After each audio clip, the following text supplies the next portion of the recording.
Hello and welcome to Radically Alive Women, Naomi Katz. Welcome back, forward, sideways, since we last spoke in December 2023.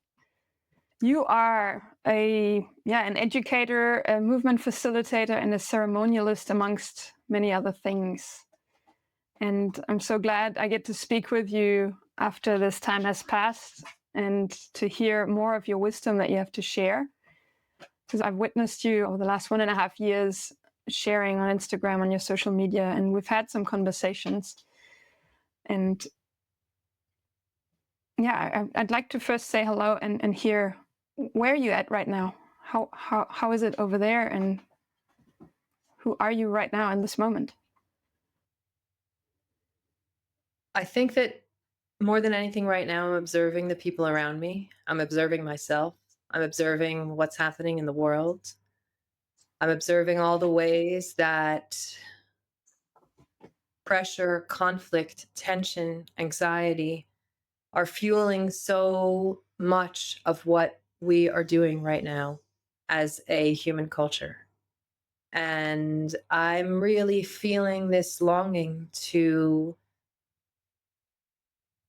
relax, to be able to rest, not just me individually, but for all of us to be able to rest and breathe and be with what is in the universe right now. All of the difficulty and the challenges and the pain and the grief that's coming through all of us in this very, very, very intense time on this planet. And asking that we collectively are able to breathe, that we collectively are able to return to a rhythm that actually works for us and allows for us to have time to do, time for action, and also time for rest and rejuvenation, and to return to that sacred cycle that is the authority that governs everything. We've had conversations in the last while, and there's so much we can talk about together. And the topic that is sort of related to what you've just spoke about is resilience. And you brought that as something that moves you. And what, like when I ask you, what is the one topic you want to speak about, that is what you brought. And I love it because I see a similar necessity. What is resilience? What is resilience? There are many different ways to understand resilience and lots of different interpretations, some that come from the world of science and relate to materials, and some that come from the world of mental health. And when I'm talking about resilience, I'm talking about our collective and individual capacity to meet what is presenting itself in front of us and to do it with health and clarity and groundedness. And so definitely we go through challenges, we go through shifts, we go through transitions and changes. How do we, you, move through these different things that are decentering us and still stay grounded in our center in order to be able to respond with accuracy to whatever presents itself in front of us? Yeah, I get this from your description also, and from my experience, that it's really about being home here. Would you agree that it's got to do with knowing that I'm okay in here, no matter what, in a way, including not being okay with not being okay, something like that? Is being a force of natureness, or is that glorifying it? I'm not sure exactly. When you say in here, you mean in the heart? In this body, in this whole body, and not just in the heart, but in this whole being, in this shape, and being who I am right now, that I'm okay with that, and with the circumstances around that. I think it's really this being grounded that resonates, this being grounded in myself. It doesn't mean being apathic or adapting to every outer situation, but having the capacity to stay in the body and act from there. I think that that's part of it. I think that you mentioned the word adapt. I think being able to adapt, and more than anything, I think that we've seen over the past 5 years or so of our collective existence, how much flexibility is required of us to be able to respond to the times. If we learned anything during the pandemic, we learned about flexibility. We learned about how we can, or I learned about flexibility. How can I continue to work even if I can't encounter other people? How can I continue to be healthy in the face of this potentially dangerous virus? And that's just one example. There are many examples of things that happen in our lives, things that we are facing that require us to adapt, to be flexible, to have our center and to be able to return to our center, but to, from that center, be able to move, be able to respond as needed. And with also an understanding of our own limits, because responding as needed means having the energy to do that. And so for me to have the energy to do that, of course, I need to, as I said before, be in that cycle of rest and action to rejuvenate, to be able to present myself to whatever's coming. Mm-hmm. To be able to present yourself to whatever is coming. I think that's a great definition. Maybe to present yourself with health and wellness. Mm-hmm. In our prior conversations, you mentioned the importance of community for resilience. Will you say something about that? What role does communities play for resilience? When we feel alone, I'll speak about myself. When I feel alone, it's very difficult to work with some of the challenging things that I am facing in my own life. By our nature, we humans are social beings. We interact with one another, we work together, we live in tribes or families or communities, or we did once, and now we try to as best we can. And part of the way that we lose some of that flexibility is when we're afraid, when we're anxious, and then we hold on to what we know. And of course, in general, stepping into the unknown is one of the scariest things that we can do. But we're often required to step into the unknown. Often new situations, especially in these times, present themselves to us, and we meet them. And when we have the embrace of community, then we're able to do that with some sense of togetherness that is a support. So, first of all, there's the very obvious support of someone who can give me a hug when I need it, or make me a cup of tea or a nice meal, or just be with me and listen without judgment to whatever it is that I feel like I need to share. And there's also the larger aspect of togetherness and community that many times when we're facing something difficult and we share with a group of people or we listen to a group of people, then we can hear somebody else praying our prayer for wellness in our families or for a better relationship with a friend or many different things. And then we recognize that there's so much that we share. And that's a huge contradiction to the way that Western culture is telling us that we are broken.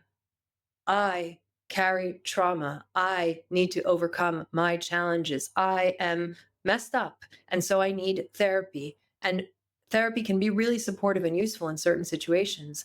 And it's not us as individuals who are broken. Our culture is broken. The fabric of community has unraveled. And this is having a huge impact on human resilience, a huge impact on our ability to respond with health in the face of challenges. Because when we feel alone, often, or when I feel alone, I feel scared. I feel unsafe. I feel unsure. My confidence probably is lower. But when I have a sense of togetherness with others, definitely other humans, but also togetherness with the earth, with the air, with the fire, with the water, with these values that are the essence of our lives, then I feel less alone and I feel more grounded and strong and able to meet life's challenges. This is my perception also of the brokenness of societies, is this having lost connection, not just to each other, or like striving for individualization, or striving for these nucleus families. So that's one aspect, that amongst people, it's gotten watered down. But also what you're mentioning beyond that, with the rest of nature, with everything, that there is this illusion that we're individuals onto ourselves. And a paradox that I find myself in is that, yes, I am alone in a way. I am alone, but at the same time, I'm never alone. So this being a part of the whole and remembering that, I get how that is a really healthy awareness to maintain. How do you do that? How do we maintain an awareness of being interconnected? Yes. How do you do that? So, first of all, before I even answer that, one thing that came up for me when you were talking about being disconnected is that it's not just what's happening right now on, let's say, the present plane of not feeling necessarily connected to someone else who has a different color skin than I do, or speaks a different language, or comes from a different culture, eats different food. There's so much in the way that we talk about life and to one another in this time that's about separation and defining ourselves as not that, or defining ourselves specifically as something that then divides us. And having identity is important. But to what extent do we hold on to our identities to the detriment of this togetherness? That's one aspect that I think is important to think about. What is my relationship to my identity? And do I see myself as separate from others? Or not, do I see myself as separate, but how does the difference between me and someone else affect me? Does it make me recognize and appreciate what I carry and what you carry, and the possibility that can live in bringing those together? Or does it automatically create a sense of fear and wanting to be cautious? This is one piece. Another piece is also the separation that we feel as a result of not having such a deep awareness of our generations. The conflicts and the challenges that we're facing now, in some ways, are unique, but our ancestors also faced challenges. And the memory of overcoming those challenges lives in our bodies. And we can listen to those memories. We can listen to the wisdom that lives from those memories if we pay attention. I think I mentioned before that I've been studying for a long time with a beautiful medicine woman from the high Andes. Her name is Carmen Vicente. And one of the things that she says over and over, no hay desconexión, solo una falta de atención. There is no disconnection, but only lack of attention. If we just notice, just take a moment to pay attention to our context in life, then we recognize that we are connected to one another, to the trees, to the clouds in the sky.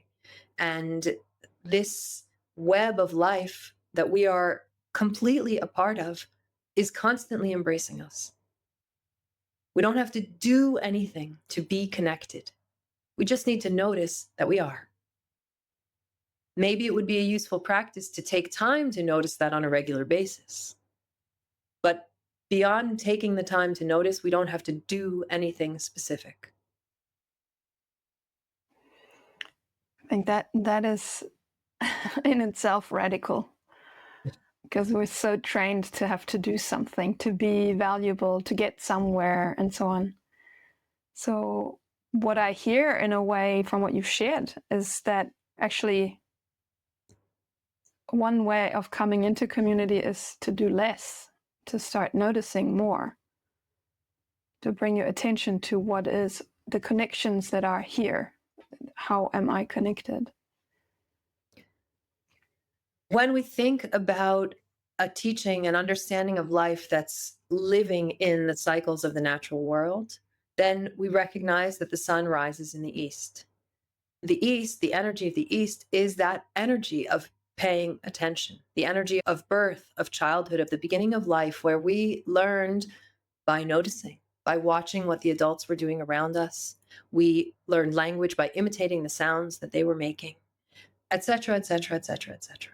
And this teaching of the East, of paying attention, of beginning by simply noticing, I guess in some ways it's radical, but it's also really, really, really basic. It also has its context in permaculture. One of the deepest permaculture teachings is that one of the central tools of the permaculturist is the hammock. Because if you set up a hammock on the land that you are thinking to cultivate or wherever, then you can sit there and watch how the birds move in the sky, where the bugs are coming from, when the wind is stronger, many different things that one would want to notice in order to really deepen a relationship with a piece of land. And in this culture that is about so much action and so much pressure to produce, to be something, to create on an individual level, as you mentioned earlier, then it's very, I don't know if I would call it radical, but it's definitely something to put into your Google Calendar, to take some time to just be. Because the other piece of it is that the kind of community that we want to cultivate, that I hope to cultivate for myself, that I am cultivating for my family, that I would hope others would want to cultivate for themselves and their families, is community that takes time to be together. It's very hard to build relationships when we don't actually take the time to be present in those relationships. And it comes back again to paying attention to the natural listening, the calendar of the natural world, the calendar of the seasons, the calendar of the movement of the sun, or I guess the earth around the sun and the way that affects our energy over the course of the day. These calendars inform our lives. That same cycle that I spoke about earlier of rest and action, inhale, exhale, day, night. These natural cycles inform our lives. And when we start to pay attention to them, then we notice that there are moments that are calling to us to be present. Whether it's moments over the course of the year that we receive the first rain, or that it's finally a little bit warmer and we can emerge from the winter, or it's the longest day of the year. Traditional moments that humans have celebrated for generations, they're just there in the calendar. And it's up to us to notice them, to recognize them, to mark them. And also the moments in the calendars of our lives, when a baby is born, when a girl receives her first blood, when a person dies. We're very familiar as humans with some of these moments that are important in life, and community is created around these moments, right? We've probably all been to someone's wedding, a beautiful opportunity for a couple to call their dearests together to witness their union. And in that moment of witnessing their union, the couple is also serving a purpose for the people to remember union, to remember love, to remember the essential relations between the earth and the sky. And the couple is embodying that in that moment of their union. And then all those people come together and have a great time and eat yummy food and dance and sing. And they probably never see each other in that same grouping of people again, unless the couple has an initiation ritual for their child 15 years down the road. Or something challenging happens, like someone dies and then everybody comes around to be present with them in their grief. How can we create settings where the same community is coming together over and over to recognize different moments in the lives of all of the people in that same community? It happens in extended families. Definitely still today, it happens in extended families. But many people have really complicated relations with their families. And also in today's culture where people move far away and we create our own families of groups of friends, of whoever. And so back to the teaching of noticing and paying attention, one of the actions that we can take from noticing and paying attention in order to build community, in order to build resilience, is to recognize those moments.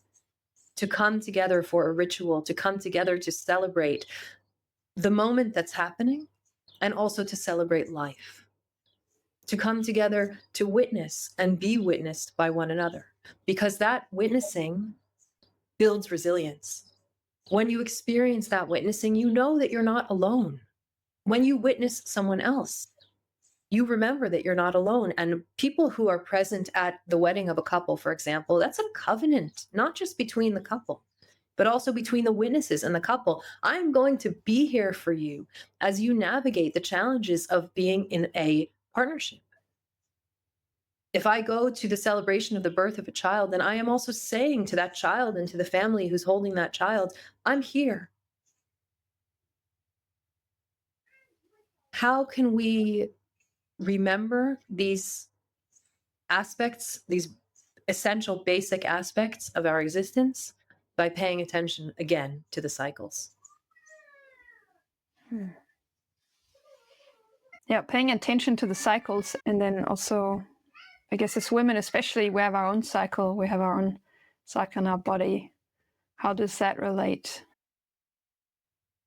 The cycle that lives in the woman's body is a mirror of all of these other cycles that I mentioned. For example, the one we started with of rest and action.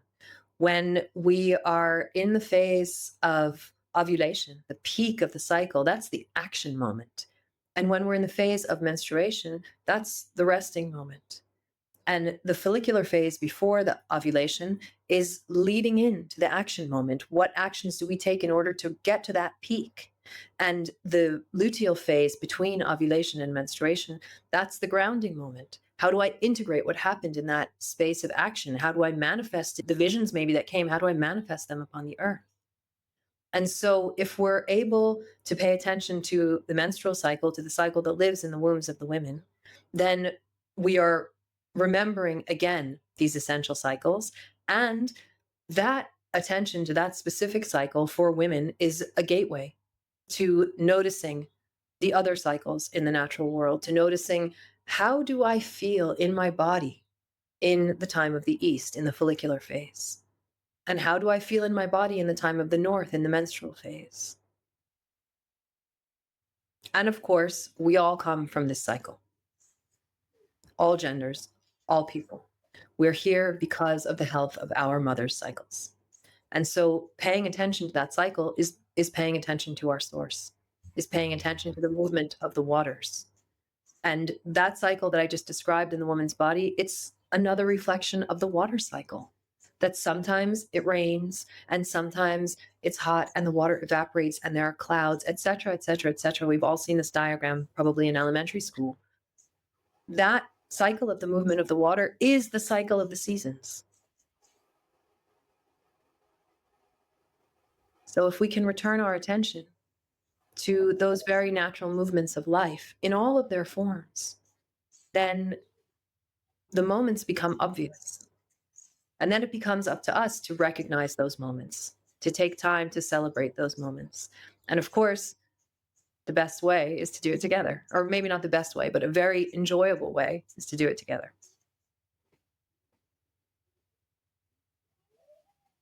In your dream, what would a culture look like that lives in such a way where humans are resilient because they are in community, they celebrate the markers in time or the markers in nature, the calendar, the cycles? Can you paint me a picture? What do you dream of?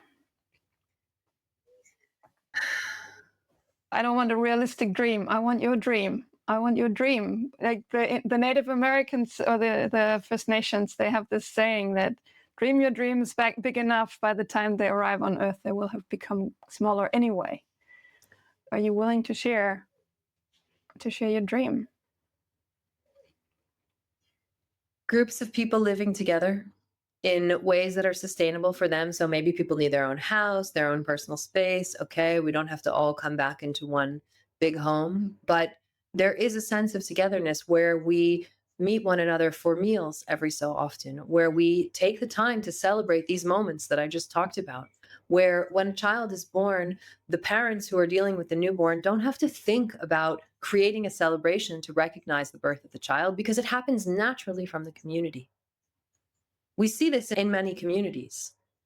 Today, modern communities in cities too, where, for example, a group of women organized to make meals for a woman who just gave birth, or many other different small manifestations, but that these actions, these collective actions to support one another, to support life, to support health, they're just part of our day to day.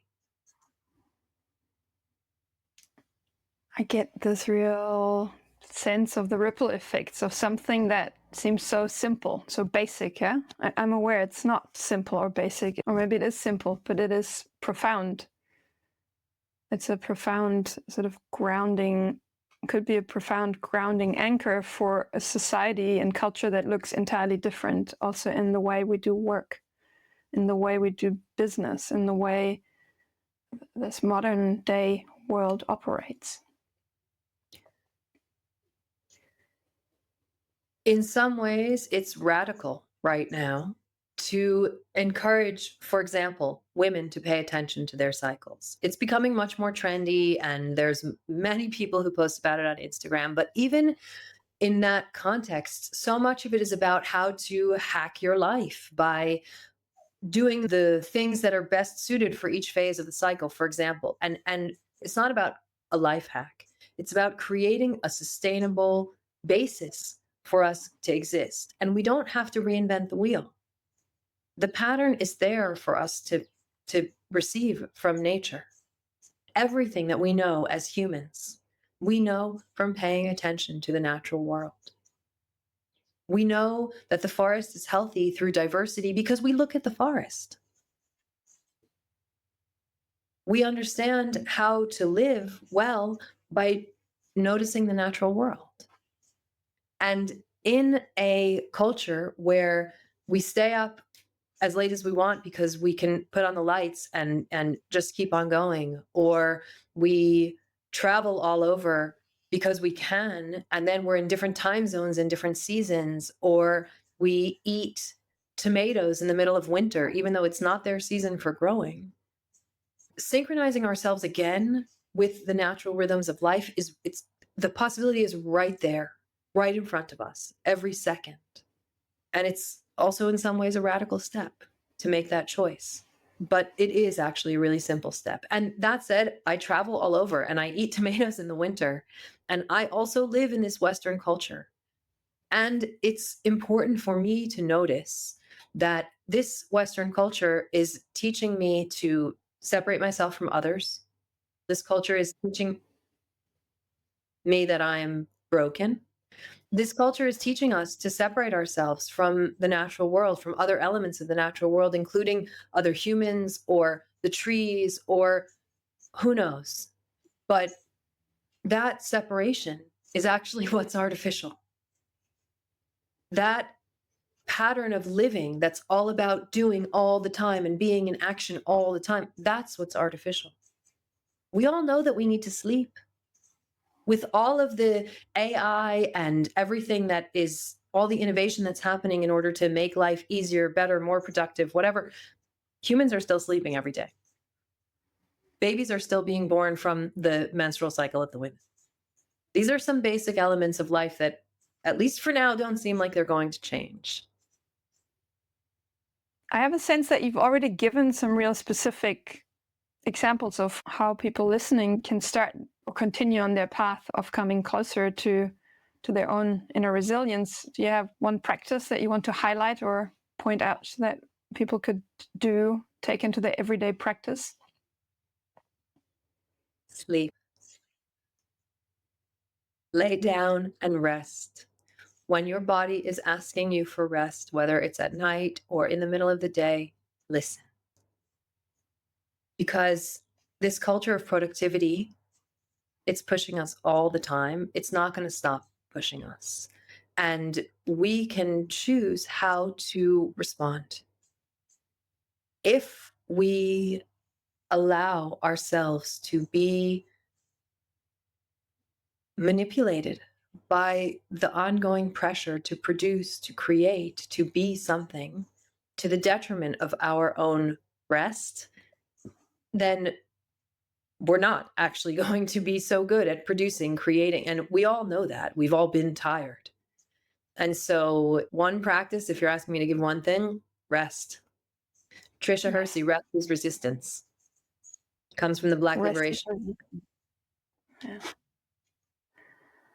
Thank you so much, Naomi. I want to also highlight that people can find you and work with you and also join you. Would you say something about that, the women's collective that you're holding space for? Yes, I would love to. We are a small group of women. We call ourselves Return to Your Animal Body. And we are from all around the world. We were born naturally as a collective through work that we did together in a previous course that I have called Cycle Wisdom Power, about exactly this, listening to our cycles. You can find that course online and watch it. And everyone in the collective has done that course, and we're working together to continue to cultivate this language of cyclicality, especially as it expresses itself through the body of woman. And so we meet once a month. We talk, we move, we have various practices that we do, we cultivate rituals. And after 2 years of meeting online, in September, we are going to meet in person for the first time. And anyone who identifies herself as a woman and wants to come is invited. And of course, also to join the collective, to join the continuing and deepening work that happens ongoingly. Great. I feel glad to hear that there are women meeting regularly for this purpose. I will include the links in the notes to this show, to this episode. So women will be able to find you and your offerings. Yeah, thank you so much, Naomi. Good to see you and hear you again. Glad you're doing your work. Thank you so much. It's lovely to be able to talk.